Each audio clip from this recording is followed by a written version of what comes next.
공동묘지에서 뛰어노는 아이는 아마도 그의 아버지가 공동묘지를 지키는 관리인일 겁니다. 그리고 조그만 경비행기를 겁없이 타는 아이는 아마도 그의 아버지가 그 비행기를 조종하는 사람일 겁니다. 힘든 세상을 자신있게 사는 사람은 아마도 세상을 지으신 하나님을 아버지로 믿는 사람일 겁니다. 하나님을 나의 아버지로 믿으신다면 어떤 상황에서도 두려움 없이 잘 헤쳐나갈 겁니다. 그렇게 되기를 원합니다. 함께 기도하겠습니다. 하나님 감사합니다. 오늘 예배를 통해서 나의 아버지 하나님을 더욱 알게 인도해 주셨고 도와주시옵소서. 예수님의 이름으로 기원합니다. 아멘.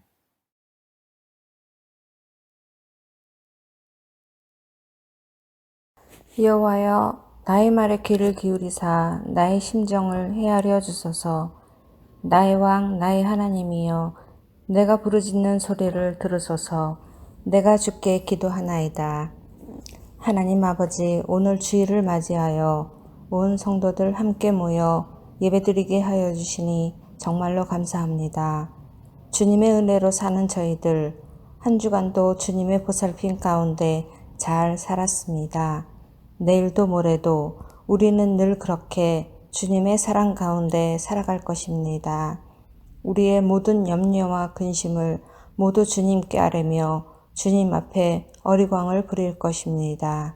비록 지금의 상황이 힘들다 하나 그 또한 주님의 말씀으로 무장되어 이겨낼 것이며 코로나로 인한 경제적인 어려움과 육신의 아픔도 잘 이겨낼 것입니다. 빛과 소금이 되어 적재적소에 쓰임받으며 하나님의 말씀을 실천하며 세상 앞에 자랑스런 주님의 자녀로 살아갈 것입니다.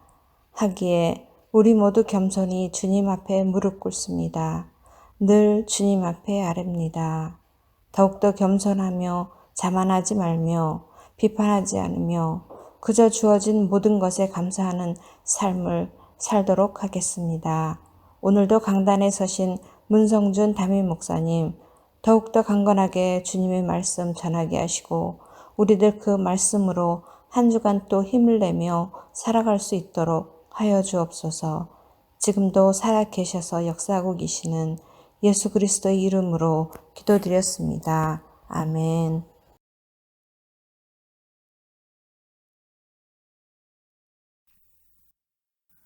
나는 전능하신 아버지 하나님 천지의 창조주를 믿습니다. 나는 그의 유일하신 아들 우리 주 예수 그리스도를 믿습니다.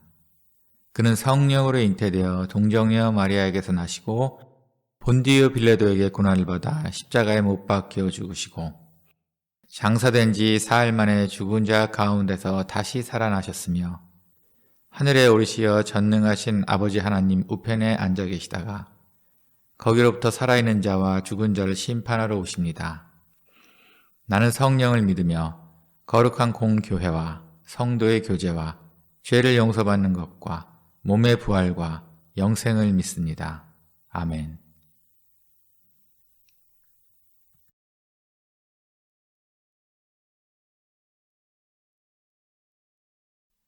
그러나 너희 생각에는 어떠하냐? 어떤 사람에게 두 아들이 있는데 맏아들에게 가서 이르되 예 오늘 포도원에 가서 일하라 하니 대답하여 이르되 아버지여 가겠나이다 하더니 가지 아니하고 둘째 아들에게 가서 또 이와 같이 말하니 대답하여 이르되 실소이다 하였다가 그 후에 뉘우치고 갔으니 그 둘 중에 누가 아버지의 뜻대로 하였느뇨? 이르되 둘째 아들이니이다. 예수께서 그들에게 이르시되 내가 진실로 너희에게 이르노니 세리들과 창녀들이 너희보다 먼저 하나님의 나라에 들어가리라. 요한이 의의 도를 너희에게 왔거늘 너희는 그를 믿지 아니하였되 세리와 창녀는 믿었으며 너희는 이것을 보고도 끝내 뉘우쳐 믿지 아니하였도다.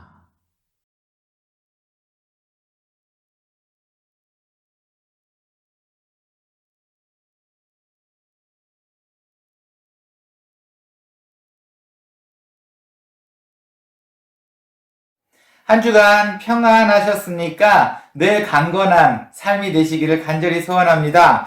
오늘 우리가 볼 말씀은 예수님께서 하신 말씀이세요. 예수님께서 대제사장들과 그 장로들을 향해서 하신 약간 비꼬는 말씀의 계열입니다. 먼저 오늘은 성경부터 볼까요? 23절입니다. 예수께서 성전에 들어가 가르치실세 대제사장들과 백성의 장로들이 나와 이르되 내가 무슨 권위로 이런 일을 하느냐 또 누가 이 권위를 주었느냐. 예수님께서 말씀을 가르치실 때 제사장과 그 지역 장로들이 와서 반대를 했어요. 네가 도대체 무슨 권위로 하나님의 말씀을 가리키고 있고 그 권위는 도대체 누가 준 거야? 라고 따지기 시작했습니다. 그러자 예수님께서 반대적으로 먼저 질문을 하셨어요. 그래, 내 이야기가 듣고 싶다면 이것에 대해서 먼저 네가 얘기를 해줘. 그러면은 세례 요한이 도대체 무슨 권위로 사람들에게 세례를 주었는지 그거를 먼저 말을 해줘. 자, 이렇게 먼저 예수님께서 또 역으로 공격하셨어요. 도대체 세례 요한이 세례가 주는 그 권위가 도대체 어디서 오는 건지, 하나님으로부터 오는 건지, 사람으로부터 오는 건지, 민감한 질문이었습니다. 그러면은 대제사장과 장로들이 이렇게 생각을 했어요. 그럼 세례 요한이 권위가 하나님으로부터 왔다면은 그럼 왜 너네 안 믿어?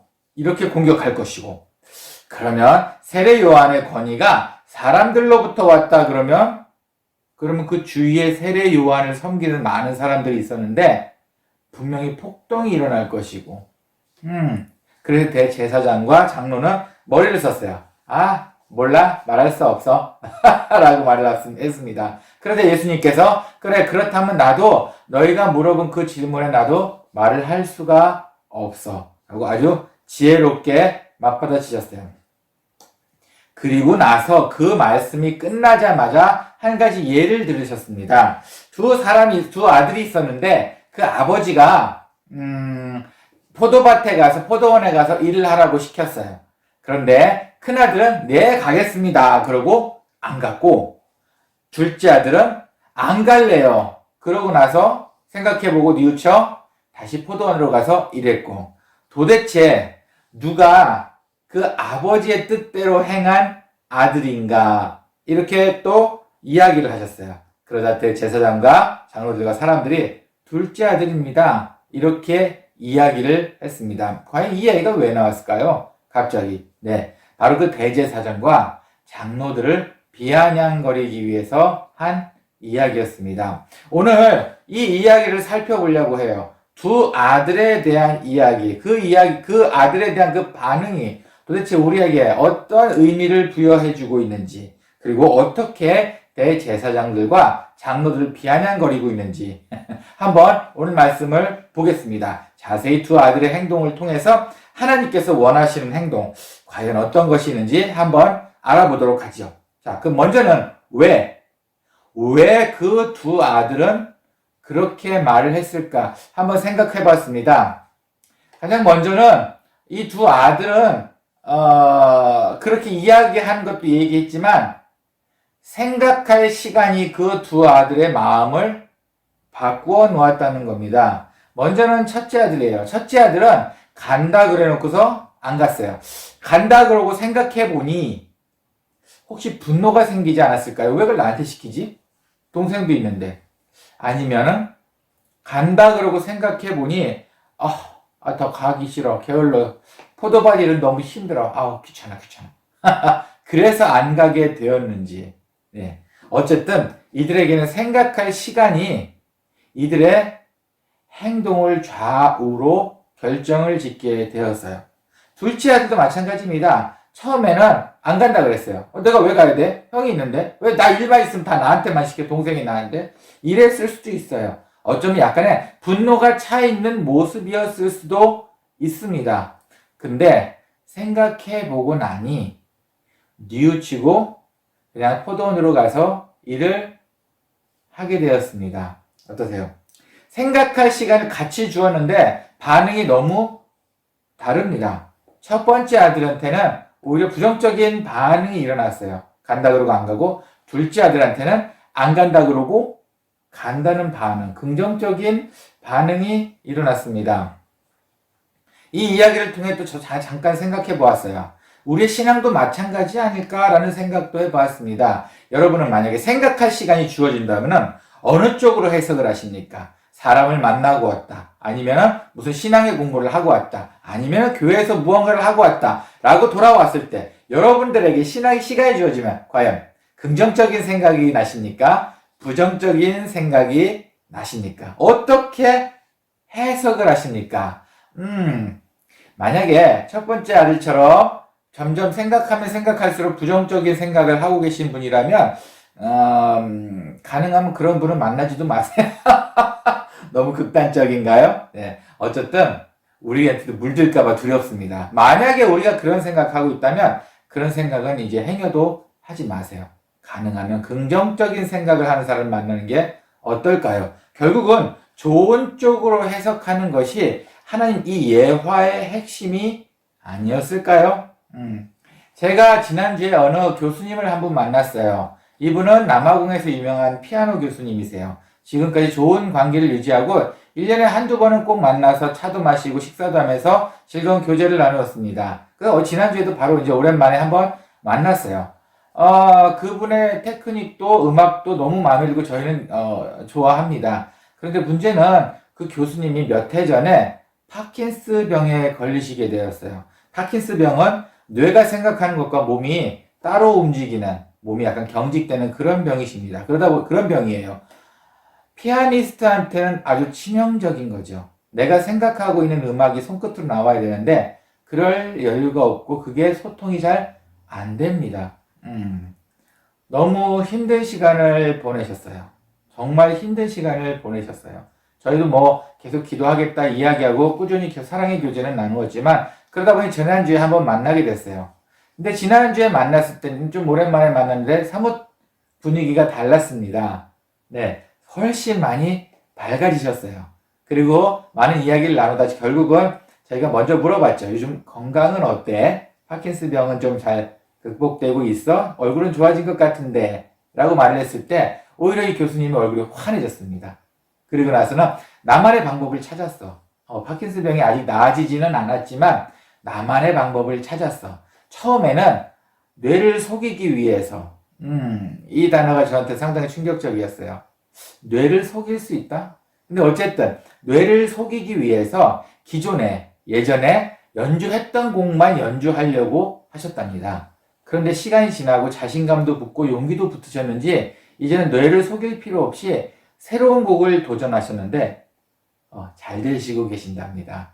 저희한테는 정말 기쁜 소식이 아닐 수 없었어요.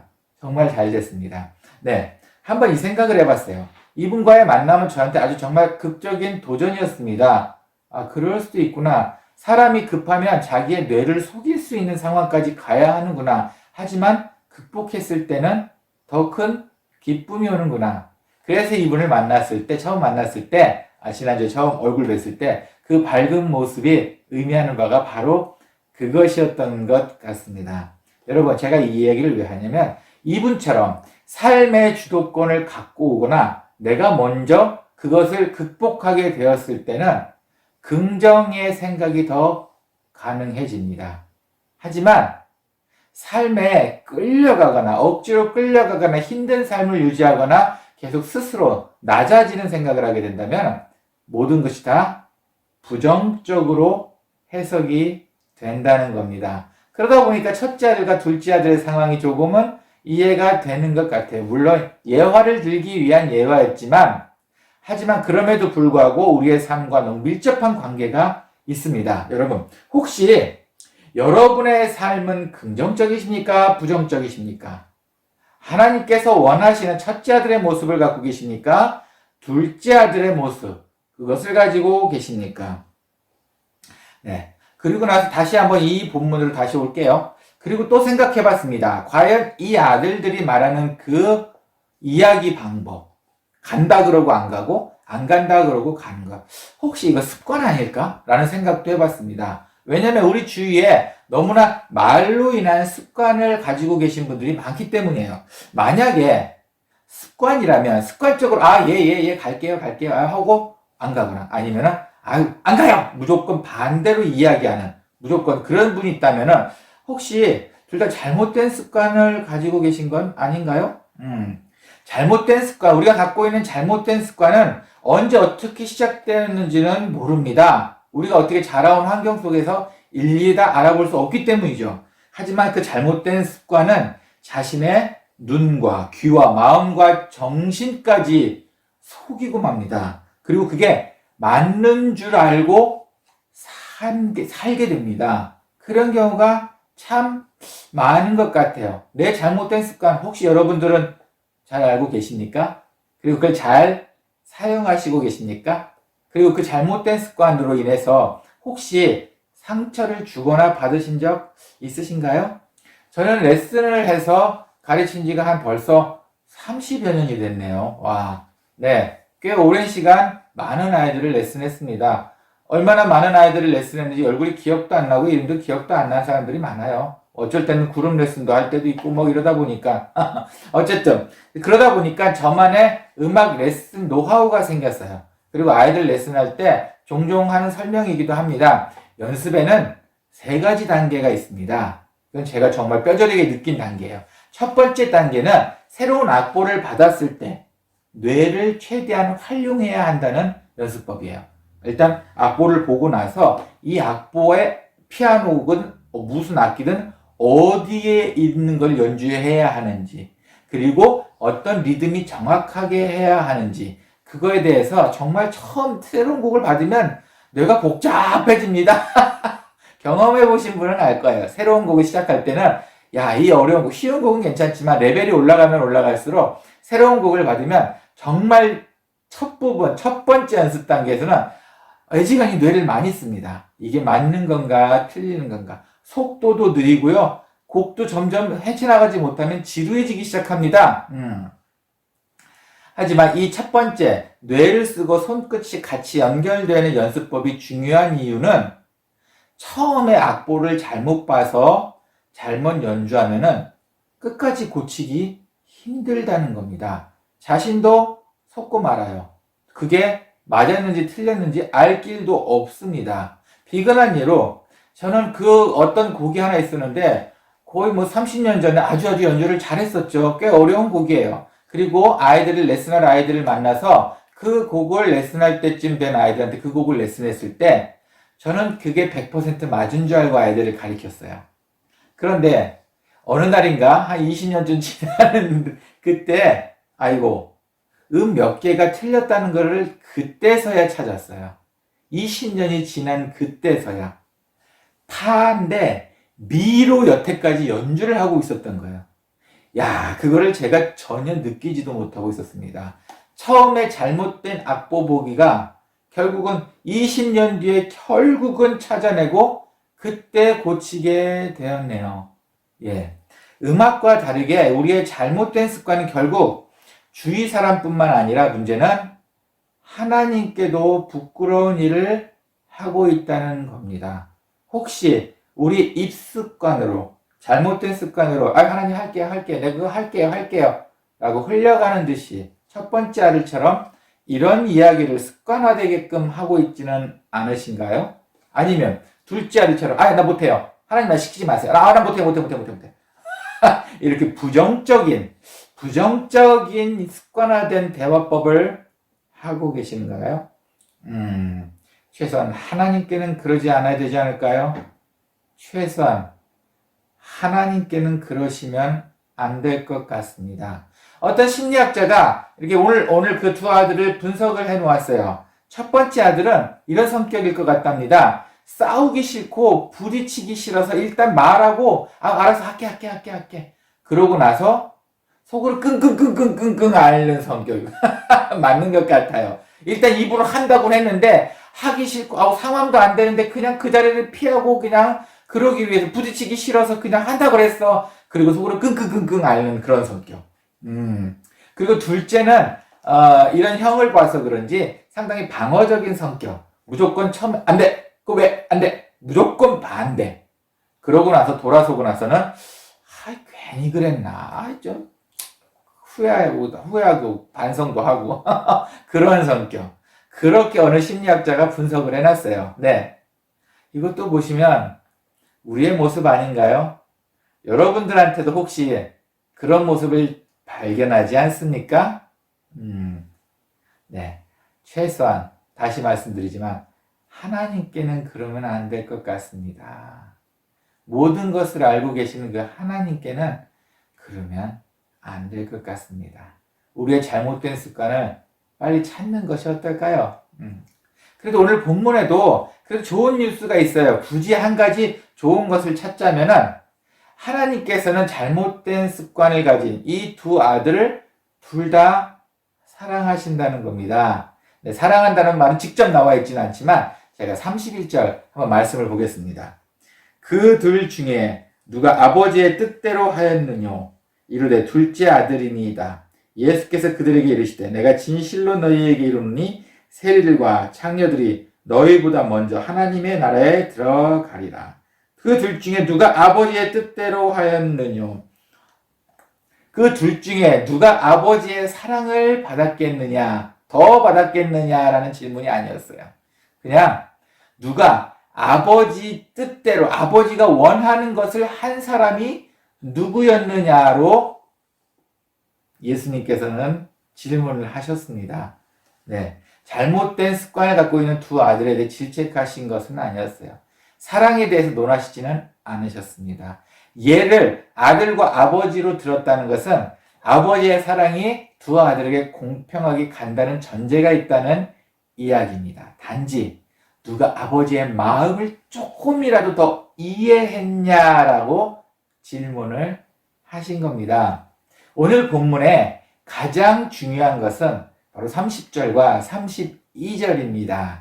오늘의 바로 내용의 핵심이죠. 제가 한번 읽어보겠습니다. 먼저 30절입니다. 둘째 아들에게 가서 또 그와 같이 말하니 대답하여 이르되 실소이다 하였다가 그 후에 뉘우치고 갔으니. 32절입니다. 요한이 의의 도를 너희에게 왔거늘 너희는 그를 믿지 아니하였으되 세리와 창녀는 믿었으며 너희는 이것을 보고도 끝내 뉘우쳐 믿지 아니하였도다. 이 두 절에 반복되는 단어가 있네요. 네, 바로 그 뉘우치다는 말입니다. 이렇게 생각 한번 해봤습니다. 만일 둘째가 안 간다 그러고 가긴 갔는데 뉘우침 없이 화난 마음으로 에이씨 막 짜증을 내면서 그렇게 화가 난 거를 팍팍 티를 내면서 포도원에서 일을 했다면 아마도 저는 첫째가 더 낫다고 말할 것 같습니다. 여러분은 어떠신가요? 이왕 와서 하는 일 기쁨으로 하지 않고 화를 팍팍 내고 나 화났다는 것을 막 억지로라도 드러낸다면 차라리 오겠다 그러고 안 온 더 첫째가 이뻐 보였을 수도 있을 겁니다. 둘째는 왔다는 것이 중요한 것이 아니고 뉘우쳤다는 것이 더 중요합니다. 세리와 창녀들에게도 하나님을 믿었다는 것을 중요한 것보다도 그들이 뉘우쳤다는 것에 더 포커스가 맞춰져 있습니다. 탕자의 비유를 여러분은 아실 겁니다. 탕자가 자기 돈을 달라고 그래서 아버지한테 말해서 먼 곳을 가서 방탕하게 살다가 결국 돼지가 먹는 쥐염열매까지 먹다가 결국은 아버지한테 왔습니다. 그리고 아버지가 그를 맞아준다는 이야기예요. 하지만 그걸 조금 더 자세히 보시면 아버지는 탕자가 왔기 때문에 기뻐한 것이 아니었습니다. 탕자가 눈물로 회개하고 용서를 구했을 때 아버지께서 그때서야 소를 잡고 양을 잡고 새 신발과 새 옷을 주었습니다. 탕자를 받아준 아버지는 탕자가 돌아와서 기쁜 것이 아니라 뉘우쳤기 때문입니다. 용서와 뉘우침의 차이는 조금 있습니다. 오늘의 본문은 뉘우쳤다는 이야기만 나와요. 어떻게 보면 둘 다 비슷하긴 합니다. 하지만 뉘우쳤다는 것은 약간 속으로 생각하고 자기 감정으로 들어있는 게 더 많고 용서를 했다는 것은 나의 행동, 입으로 말했던 무엇을 했던 간에 내가 잘못한 것을 드러내는 게 용서입니다. 오늘의 본문은 뉘우침 정도로만 끝나요. 무슨 얘기냐면 여러분 우리는 뉘우치기만 해도 하나님께서 그 음성을 듣는다는 것입니다. 용서를 간절히 구하는 것도 좋습니다. 하지만 오늘의 본문에서는 뉘우치기만 해도 하나님께서 원하시는 행동이 된다는 이야기입니다. 32절 제가 다시 한번 보겠습니다. 요한이 의도로 너희에게 왔거늘 너희는 그를 믿지 아니하였으되 세리와 창녀는 믿었으며 너희는 이것을 보고도 끝내 뉘우쳐 믿지 아니하였도다. 여기서 너희는 끝내라는 말, 너희는 대제사장과 장로를 이야기하고 있습니다. 여기서 너희는 먼저 하나님 나라의 세리와 창녀가 너희들보다 먼저 하나님 나라에 들어간다는 표현을 써요. 먼저 죽어서 천국을 간다 이게 아니고 한 일렬로 놨을 때 세리와 창녀, 뉘우친 세리와 창녀가 너희보다 앞쪽에 쓰게 될 거야 라는 말의 의미로 해석하시면 될 것 같아요. 그리고 이 구절에서 조금 더 중요한 것은 두 가지 뜻이 있습니다. 먼저 요한의 의도라는 말을 썼는데 이것은 제가 서두에 말씀드렸던 예수님께서 대제사장들과 장로에게 물어봤던 것에 대한 대답입니다. 네, 세례 요한은 하나님께서 보냈다는 대답을 여기에 숨겨놓으셨습니다. 그 짧은 예화 속에서 너희가 세례 요한에 대해서 말을 못했지? 하지만 내가 답을 일러줄게. 세례 요한은 의도, 하나님의 도, 하나님께서 보낸 자야 라는 첫 번째 의미가 있고 두 번째는 이 구절에서 너희는 뉘우치지 않았다라는 말로 뉘우침은 하나님께서 우리에게 가장 간절히 원하시는 행동이라는 말을 또한 포함하고 있습니다. 네, 오늘의 말씀을 좀 마칠까 합니다. 여러분, 하나님과 가장 쉽고 빠르게 가까워지는 방법이 나왔습니다. 그걸 알게 되었습니다. 그것은 우리의 잘못된 신앙생활에 대한 뉘우침이 필요합니다. 여러분은 여러분의 잘못된 습관 덕에 모든 것이 옳다고 생각하셨나요? 여러분의 바른 신앙생활이 있다고 생각하셨나요? 아니면 뉘우치고 계시는가요? 그리고 사람에 대한 반성과 사람 관계에 대한 용서를 구하는 것 또한 오늘 이야기 중에 숨겨져 있는 하나님의 뉘우침의 뜻이 아닌가 합니다. 우리의 뉘우침을 인해 하나님과 조금 더 빠르게 가까워지게 되었으면 좋겠습니다. 그렇게 되시기를 간절히 소원합니다. 함께 기도하겠습니다. 하나님 감사합니다. 오늘의 말씀에 나온 두 아들의 비유를 통해 저희를 돌아보게 되었습니다. 혹시 저희 모습이 그 두 아들들 사이에 숨어 있지 않은가 반성과 후회도 해봅니다. 하지만 무엇보다도 우리로 하여금 뉘우칠 수 있는 기회를 주시니 감사합니다. 하나님, 저의 잘못된 신앙생활과 대인관계 그리고 그 외 다른 것들로 잘못 저지른 짓이 있다면 주님 용서하여 주시옵소서. 그리고 또한 무엇보다도 마음으로 뉘우칠 수 있도록 우리의 잘못된 것을 또한 보여주시옵소서. 오늘의 말씀도 감사합니다. 예수님의 이름으로 기도합니다. 아멘.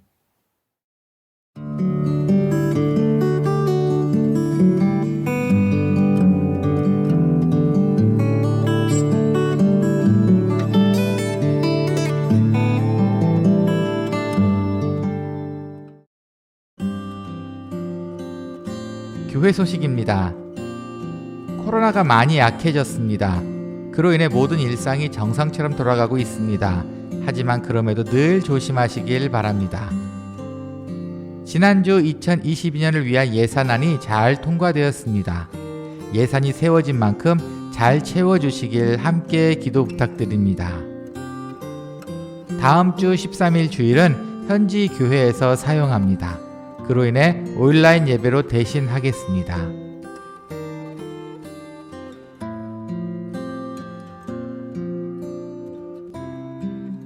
이번 주 생일 김주혁, 다음 주 기도 박은희 집사.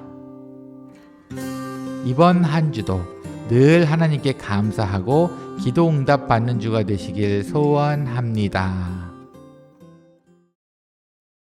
들으신 봉헌을 위해 기도하고 축도로 예배 마치겠습니다. 함께 기도하겠습니다. 하나님 감사합니다. 저희의 뉘우침을 주님 받아주시옵고 기억해 주시옵소서. 주님, 그 모든 것이 이제는 주님께 감사함으로 돌아갑니다. 또한 그 표현으로 저희가 주님께 봉헌합니다. 하나님, 저희의 봉헌을 기뻐 받아주시옵고 주님, 주님의 흡족한 마음이 저에게 축복으로 올 수 있도록 또한 인도하여 주시옵소서. 이제는 주 예수 그리스도의 은혜와 하나님의 사랑과 성령의 감화 감동 교통하심이 우리의 잘못을 뉘우치고 반성하며 용서받기를 소원하는 우리 사랑하는 모든 분들 머리 위에, 그로 인해 이제부터는 똑같은 반복된 실수를 하지 않고 하나님과 조금 더 가까워지기를 소원하는 우리 사랑하는 모든 분들 머리 위에, 그리고 이 인터넷 방송을 통해 함께 예배에 참여하시고 또한 주님을 조금 더 알기를 소원하시는 사랑하는 모든 분들 머리 위에 이제로부터 영원히 함께 있을지어다. 아멘.